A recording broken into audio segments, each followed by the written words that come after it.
یہ طالبان کون ہیں؟ کہاں سے آ گئے ہیں؟ کوئی 30 سال پہلے تو ان کا کوئی تذکرہ نہیں تھا۔ ہاں، افغانستان میں طالب علموں کو طالبان کہہ دیا جاتا تھا، اس پہلو سے تو وہ موجود تھے، لیکن طالبان ایک سیاسی یا عسکری قوت کی حیثیت سے کیسے منظر پر آئے، اس کے لیے ذرا سرسری سا آپ کو جائزہ لینا ہوگا افغانستان کی تاریخ کے پچھلے 30-35 سالوں کا۔ افغانستان میں آپ کو معلوم ہے کئی سو سال سے ایک بادشاہی نظام چل رہا تھا، اور اکثر و بیشتر بڑا اطمینان کے ساتھ چل رہا تھا، امن کے ساتھ چل رہا تھا۔ اگرچہ افغانستان کے جو دیہی علاقے تھے ان میں رہنے والوں کی جو اکثریت، عظیم اکثریت ہے، وہ بڑی شدید مذہبی انداز کی تھی۔ نماز، روزہ اور اس پردہ، حجاب، یہ ان کے کلچر میں شامل ہے۔ یوں سمجھیے کہ یہ مذہب ہونے کا پہلو بعد میں آتا ہے، ان کے کلچر کا جز ہے۔ لیکن یہ ہے کہ جو بڑے شہر تھے، خاص طور پر کابل، وہ پوری طرح ویسٹرنائز ہو چکا تھا بادشاہ کے نظام کے تحت۔ جب شاہ ظاہر شاہ آئے تھے ایک دفعہ پاکستان، ان کے ساتھ ان کی بیگم بھی تھی ملکہ، اور وہ اسکرٹ پہنے ہوئے تھی، ٹانگیں ان کی ننگی تھی، تو لوگ بڑے حیران ہوئے تھے، افغانستان، افغان بادشاہ کی بیگم جو ہے، افغان ملکہ اس لباس میں۔ لیکن واقعہ یہی ہے کہ کابل جو ہے پورے طور پر ویسٹرنائز تھا، اکثر و بیشتر وہاں بھی جو لوگ نچلے طبقات میں تھے ان کے اندر ظاہر بات ہے کہ مذہب کا وہ جو کلچر ہے ان کا وہ موجود تھا۔ اس کیفیت میں ایک سڈن چینج آئی جب سردار داؤد خان نے تختہ الٹا ظاہر شاہ کا، اور ان کی لیننگز جو ہیں، رجحان جو ہیں، وہ روس کی طرف زیادہ تھے، لیکن یہ کہ وہ کوئی خالص نظریاتی کمیونسٹ نہیں تھے۔ اس کے بعد آپ کو یاد ہوگا یکے بعد دیگرے کئی قتل ہوئے۔ سردار داؤد کو کسی نے قتل کیا، پھر اس کو کسی اور نے قتل کیا، پھر کسی اور نے قتل کیا، اور اس کے بعد آخر میں کیا ہوا کہ روسی فوجیں اور کرمل جو تھا اس کے ساتھ روسی فوجیں آ گئی۔ تو یہ جو ایک تبدیلی ہوئی ہے، اس کے خلاف جو ہے اسلامی قوتوں کی طرف سے ریزنٹمنٹ آئی، اس لیے کہ اگرچہ ان تبدیلیوں کے دوران کمیونزم جو ہے وہ کم سے کم جو شہری علاقے تھے افغانستان کے، اس میں مضبوط قدم جما چکا تھا۔ پارٹیاں دو تھیں، پرچم اور خلق، لیکن ان دونوں کے درمیان فرق وہی تھا جو رشین ریولوشن میں مولشوکس اور بولشوکس کا تھا۔ پارٹیاں دو لیکن نظریہ ایک، کمیونزم ایک، قیادتیں دو جدا، دو پارٹیاں۔ اسی طریقے سے ان کی پارٹیاں دو تھیں، آپس میں ان کا جو ہے پاور سٹرگل بھی جاری تھی، لیکن کمیونزم کے اوپر وہ بالکل جو ہے پورے متفق تھے۔ اب یہاں پاکستان میں اس کا جو رد عمل ہوا اس کو سمجھیے، جو بہت صحیح ہوا۔ ابھی جب کہ وہ ریزسٹنس شروع ہوئی تھی اور روسی فوجیں نہیں آئی تھیں، ابھی گویا کہ ایک لوکل فینومینا تھا، گویا کہ سب کچھ جو ہے وہ افغانستان کے اندر، جس کو میلٹنگ پاٹ کہتے ہیں، اسی کے اندر تھا۔ تو اس وقت بھی ظاہر بات ہے کہ کمیونزم کے خلاف مسلمانوں کے اندر اور مذہبی مزاج کے لوگوں کے اندر ایک رد عمل شروع ہوا، ریزسٹنس شروع ہوا، اور ان میں خاص طور پر کالجوں اور یونیورسٹیوں کے طلباء کا حصہ بہت زیادہ تھا۔ یہ لوگ جو ہیں یا تو جماعت اسلامی کے زیر اثر تھے، اور یا زیادہ تر جو ہے الاخوان المسلمون کے زیر اثر تھے۔ انہی کے لیڈروں میں حکمت یار تھے، گلبدین حکمت یار، انہی میں احمد شاہ مسعود، اور ان دونوں کی بڑی گہری دوستی تھی، بہت گہرے ایک دوسرے کے ساتھ یہ گویا کہ کامریڈز تھے اور ساتھی تھے۔ پھر استاد ربانی، عبدالرسول سیاف، اس قسم کے لوگ، ان لوگوں نے جو ریزسٹنس موومنٹ شروع کی، تو یہاں بھٹو صاحب نے اس وقت بالکل صحیح قدم اٹھایا۔ ان میں سے بعض لوگوں کو دعوت دی، وہ آئے دارالحکومت میں، بھٹو صاحب کے مہمان رہے، ان کی پیٹھ تھپ کی کہ ٹھیک ہے کرو کوشش، اور یقیناً کچھ نہ کچھ جو ہے انہیں مدد بھی دی ہوگی، لیکن یہ کہ اس کے بارے میں مجھے معلوم کچھ نہیں ہے۔ اندازہ ہے کہ جب بلایا ہے، پیٹھ تھپکی ہے، اس لیے کہ ظاہر بات ہے ان کو معلوم تھا یہ کہ اگر جو ہے یہاں پر کمیونزم آ گیا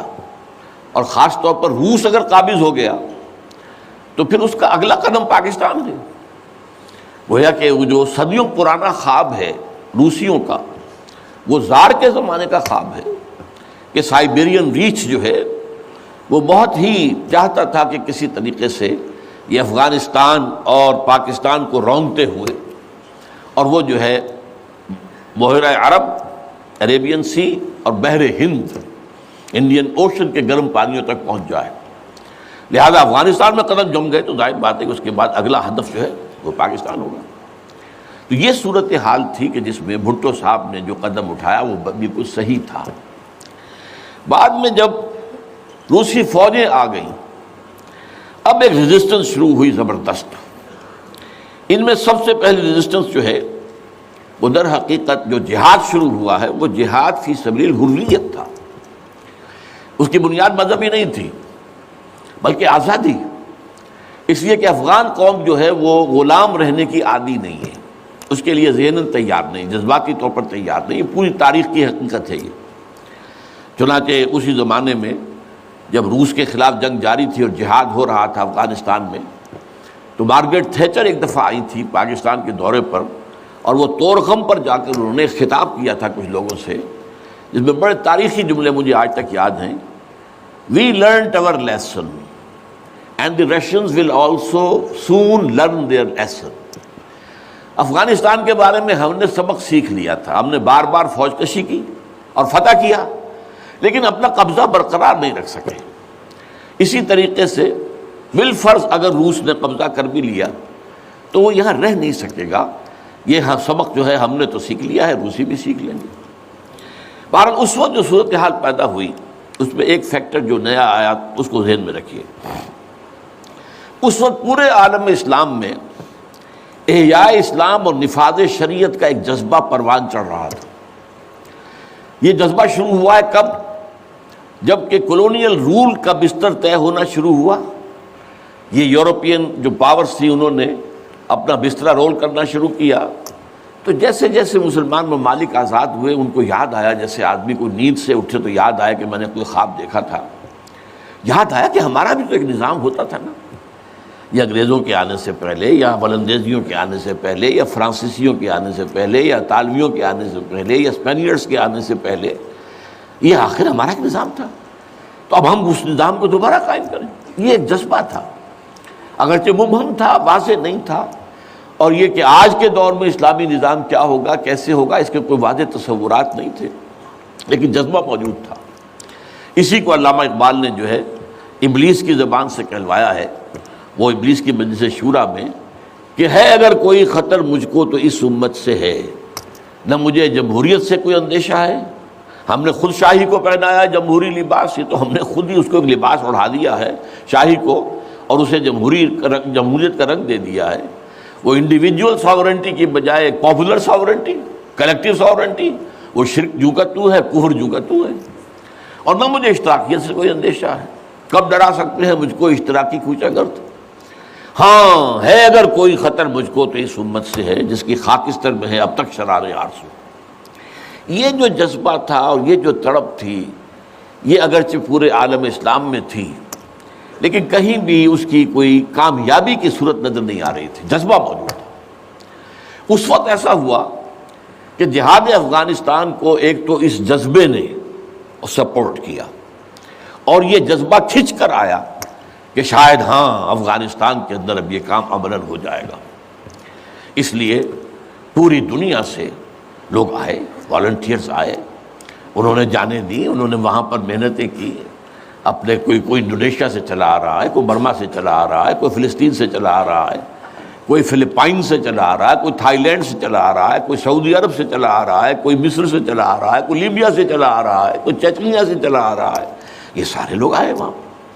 اس لیے کہ جذبہ یہ کہا گیا کہ یہ جہاد فی سبیل اللہ ہے۔ میں واضح کر چکا ہوں کہ میرے نزدیک وہ جہاد فی سبیل اللہ نہیں تھا۔ جہاد فی سبیل اللہ کی جو شرائط ہیں وہ یہ ہے کہ پہلے دعوت اور اس میں اتمام حجت، پھر جو دعوت کو قبول کریں انہیں منظم کرنا، ڈسپلن آرگنائزیشن میں لانا، ایک امیر کے تابع ہو کر، اس سے بیعت کر کے، اور پھر یہ کہ ان کی تربیت، ان کا تزکیہ یہ ہو کہ دل میں سوائے اللہ کی رضا کے کوئی اور جذبہ باقی نہ رہ جائے۔ یہ مال و دولت دنیا یہ نہیں، کچھ نہیں، نہ حکومت نہ سیادت، صرف اللہ کا، اللہ کی رضا، اور یہ کہ جذبہ اتنا ابھر آئے کہ تن من دھن حتیٰ کہ جان دینے کے لیے تیار ہو جائے۔ یہ ساری شرائط ہیں جہاد فی سبیل اللہ کی۔ ظاہر بات ہے کہ وہاں پر تو جو ایک دم حملہ ہو گیا اور روسی فوجی آ گئے تو نہ ان کاموں کا موقع تھا نہ اس کے لیے وقت تھا، وہ لوگ کھڑے ہو گئے۔ یہ جہاد فی سبیل الحریت تھا، آزادی کا جہاد، اور مسلمان جب آزادی کا جہاد کرتا ہے تو وہ بھی جہاد فی سبیل اللہ ہی کی ایک قسم ہے، جائز جہاد ہے، اس میں جان دینا بھی شہادت ہے۔ اگرچہ وہ جو ایک مثبت جہاد فی سبیل اللہ وہ تو ہمیں سیرت صحابہ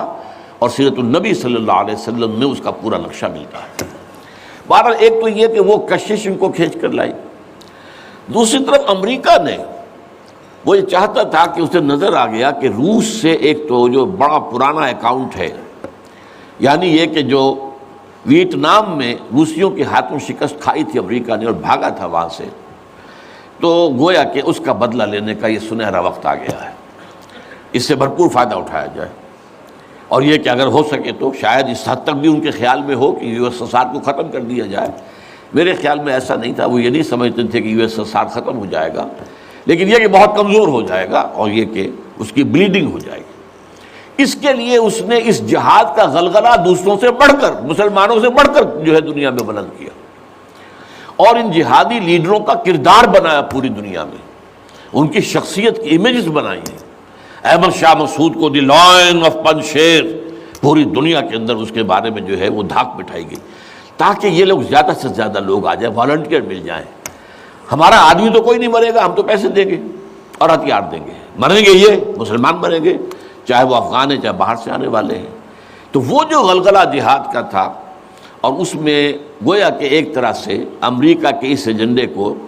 نہ جانتے ہوئے نہ سمجھتے ہوئے گویا کہ لا علمی میں جو تقویت پہنچائی وہ ایسے لیڈروں نے جن میں بن لادن بھی ہیں، وہ جہاد کے لیے لوگوں کو کھینچ کر علم مبارک سے لے کر آئے۔ ان میں عبداللہ ابن عزام بھی تھے شہید رحمۃ اللہ علیہ، انہی میں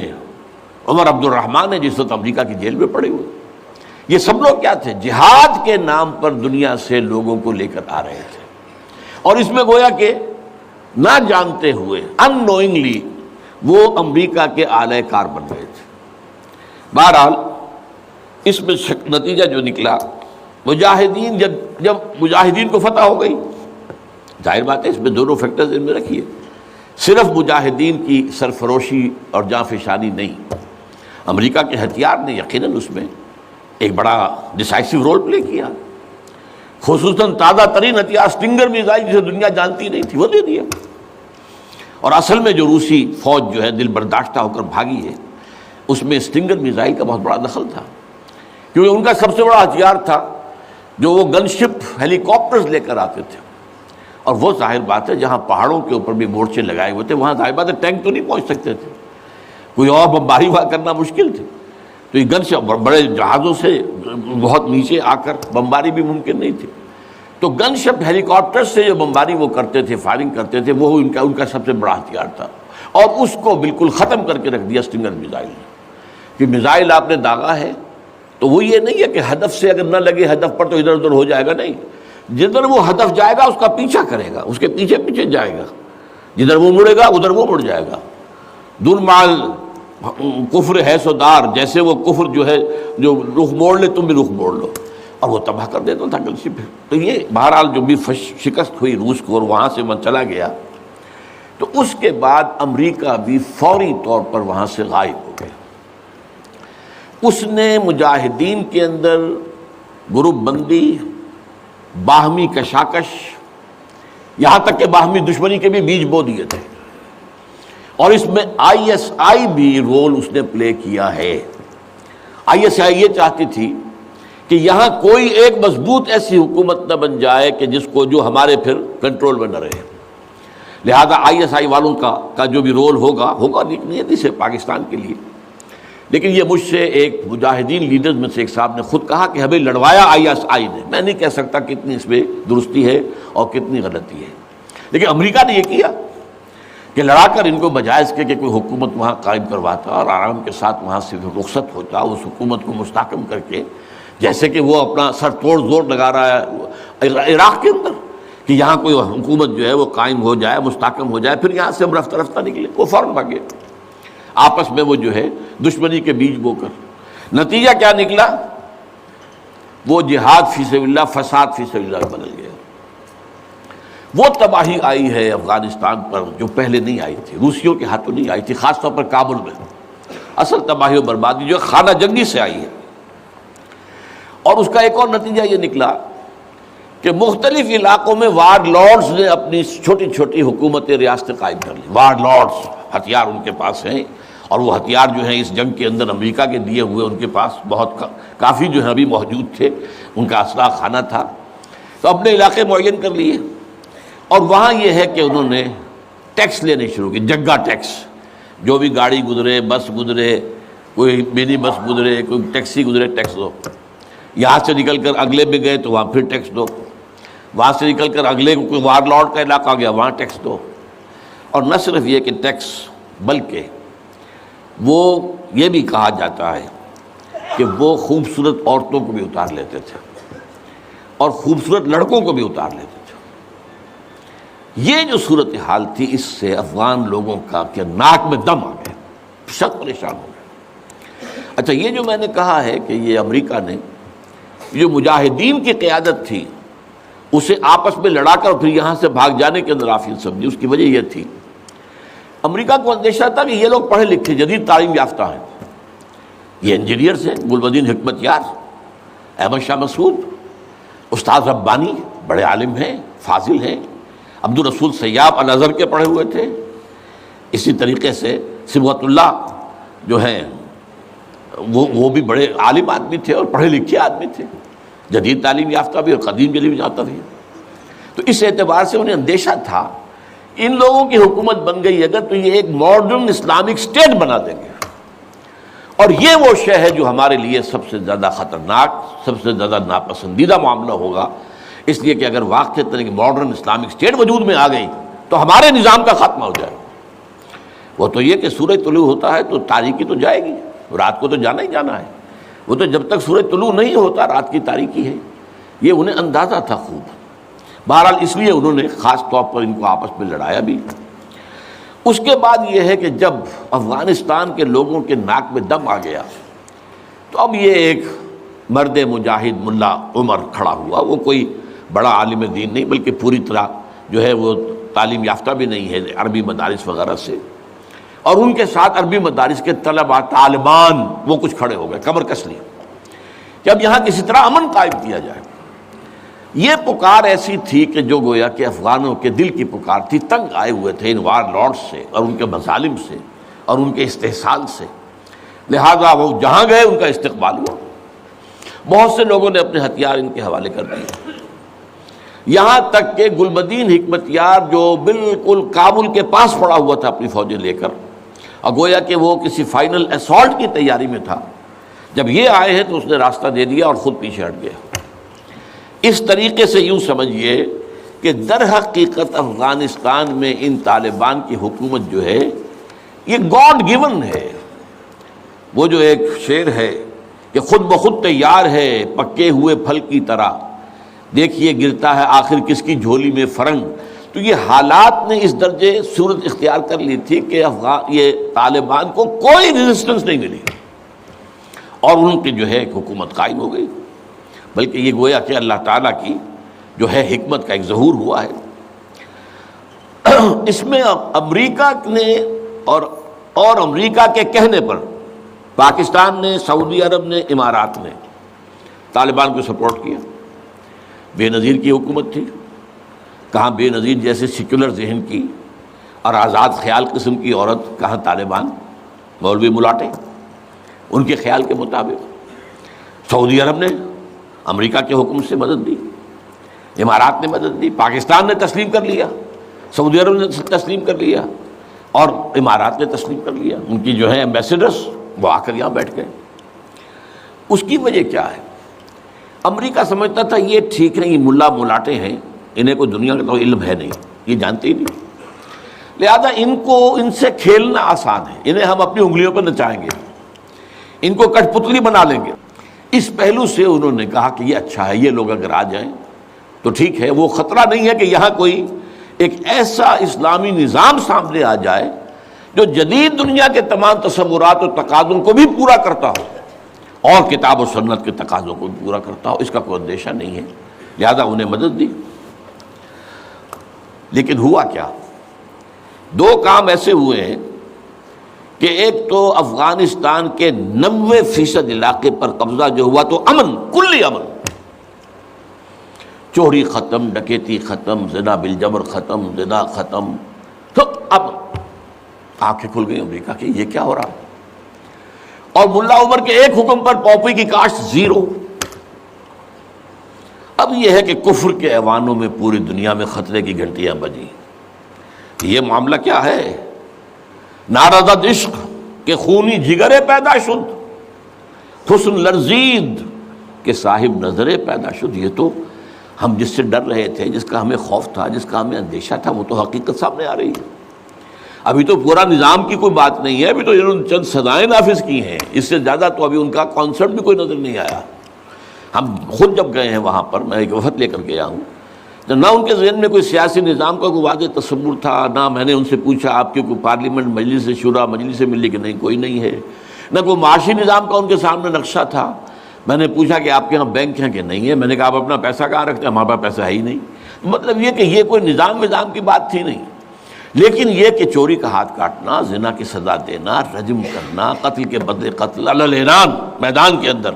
اور سر جو ہے قلم کرنا یا سینے کے اندر۔ ایک صاحب نے جو کہ آئی وٹنس تھے، انہوں نے دیکھا تھا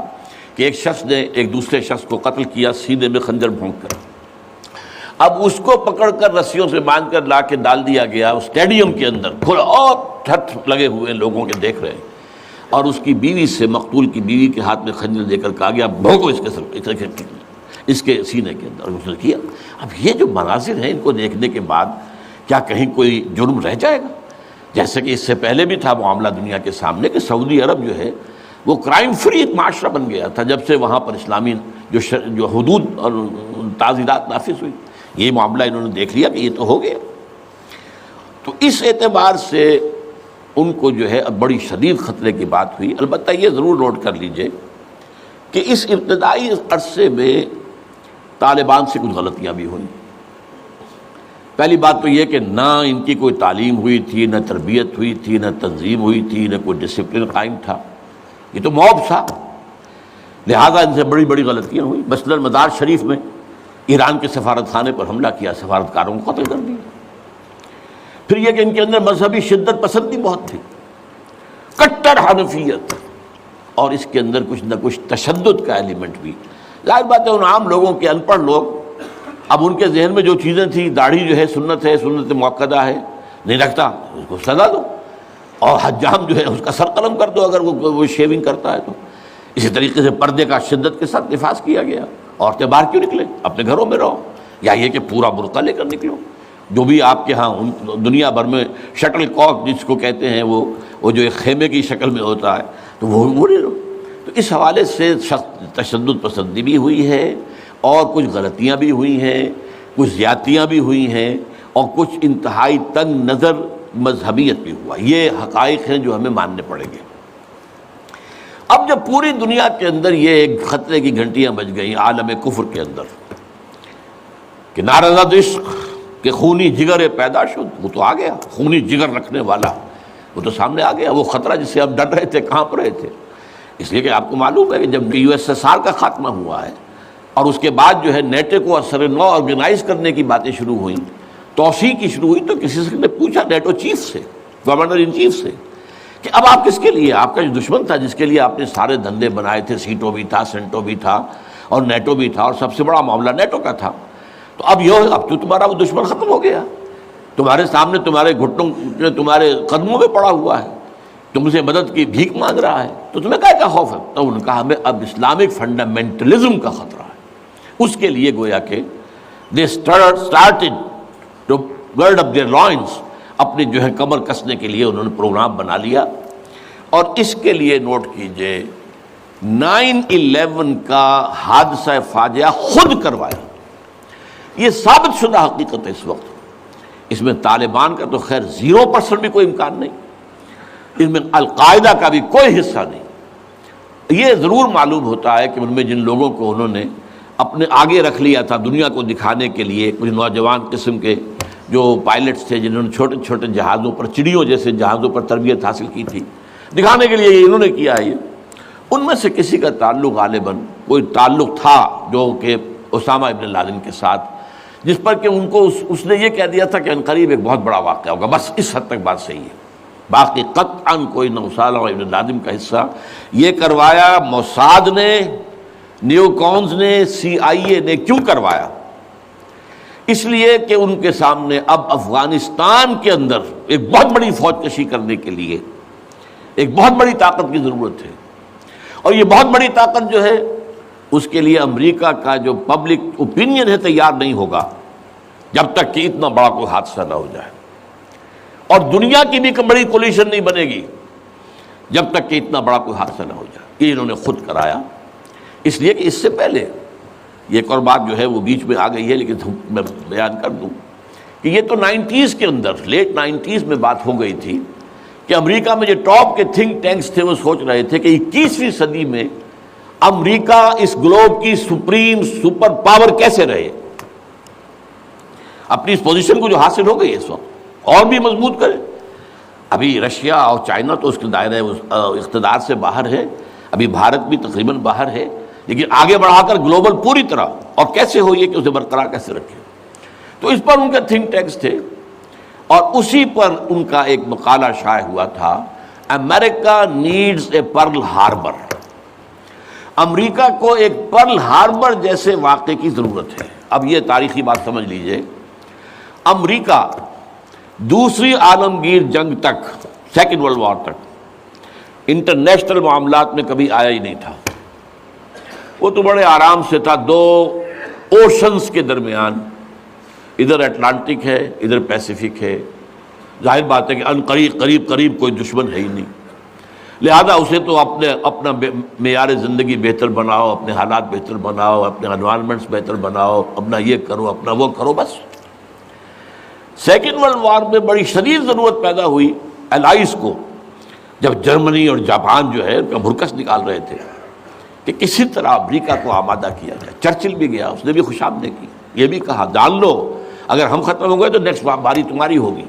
پھر یہ نازی جو ہے تمہیں چھوڑیں گے نہیں۔ پھر بھی وہاں کی پبلک اوپینین جو ہے موبلائز ہونے کو تیار نہیں تھی۔ اب اس کے اوپر ایک کام یہ ہو گیا، جاپانیوں نے بہت بڑا بلنڈر کیا، پرل ہاربر پر، ایک بہت دور دراز کی وہ بندرگاہ تھی جہاں امریکہ کا ایک بہت بڑا جو نیوی کا بیس تھا، اچانک اس پر حملہ کیا، بے شمار ان کے جہاز جو ہے غرق کر دیے، بے شمار لوگ مارے گئے، اور بے شمار لوگ جو ہیں وہ زخمی ہوئے یا یہ کہ معذور ہوئے۔ اس پر غصہ چڑھا ہے امریکہ کو، اور وہ سویا ہوا شیر جاگا ہے، اور اس پر پھر وہ سیکنڈ ورلڈ وار میں آیا میدان میں، اور ظاہر بات ہے کہ جرمنی کو شکست اسی نے دی ہے، اور یہ ہے کہ اسی کی فوجیں تھی کہ جو اتنی ہیں نارمنڈی کے ساحل کے اوپر، اور اس کے بعد جو ہے پاسا پلٹا جنگ کا۔ تو اس اعتبار سے یہ خیال کیا گیا کہ کوئی نہ کوئی پرل ہاربر جیسا حادثہ اگر نہیں ہوگا تو امریکن پبلک اوپینین نہیں کھڑی ہوگی، نہ وہ خرچ جو ہے وہ اس کے لیے وہ منظوری دینے کو تیار ہوں گے۔ آخر billions and billions and billions کا معاملہ ہوتا ہے، یہ کوئی ملینز کا تو نہیں ہوتا، لہذا اس کے لیے ظاہر بات ہے کہ وہ کانگریس اور سینیٹ اور یہ سب جو ہے یہ اگر اس کے لیے منظوری دیں تبھی تو ہوگا نا۔ تو امریکہ نیڈز اے پرل ہاربر، یہ بات ذہن میں رکھیے۔ اس لیے انہوں نے خود وہ پرل ہاربر امریکہ میں کرایا، اور اس میں پھر پوری دنیا میں دہشت گردی کا خطرہ اور دہشت کا خوف، اور سب سے بڑھ کر امریکہ میں جو سیکیورٹی میجرز لیے گئے ہیں امریکہ میں، ان کا آپ تصور نہیں کرتے۔ بلینز اور بلینز آف ڈالرز جو ایک شخص کی طرح سے لی جا رہی ہے، فون ٹیپ کرنے کی بھی اجازت دے دی گئی، جو امریکہ میں نہیں تھا۔ وہاں جو پرسنل آزادیاں تھیں، انفرادی آزادیاں، ان کا بڑا چرچا تھا، وہ تو ان کا بڑا چیمپئن تھا، لیکن یہ کہ سارا جو ہے ان کی پرائیویسی کا بھی بیڑا غرق، ان کا یہ سب کچھ، ان کے اوپر پابندیاں، اور جو کچھ بھی باہر سے آنے والے ہیں ان کا جس طریقے سے وہ اپنے ایئرپورٹس کے اوپر جو ہے تقریباً نیم برہنہ کر کے ان کی جو ہے تلاشی لینا، یہ سارا کچھ، اور اس پر جو انہوں نے اپنے پورا نظام بنایا انٹیلیجنس کا اور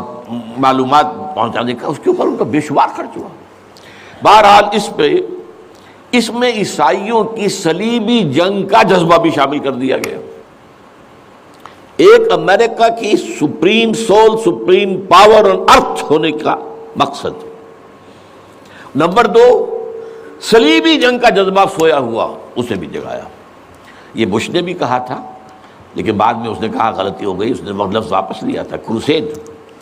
لیکن یہ ہے کہ فلاڈلفیا، یہ جو امریکہ کا ایک اہم شہر ہے، وہاں سے ایک شائع ہوتا ہے ماہنامہ فلاڈلفیا ٹرمپٹ، اس کے مدیر نے، یہ پروٹیسٹنٹس کا ہے،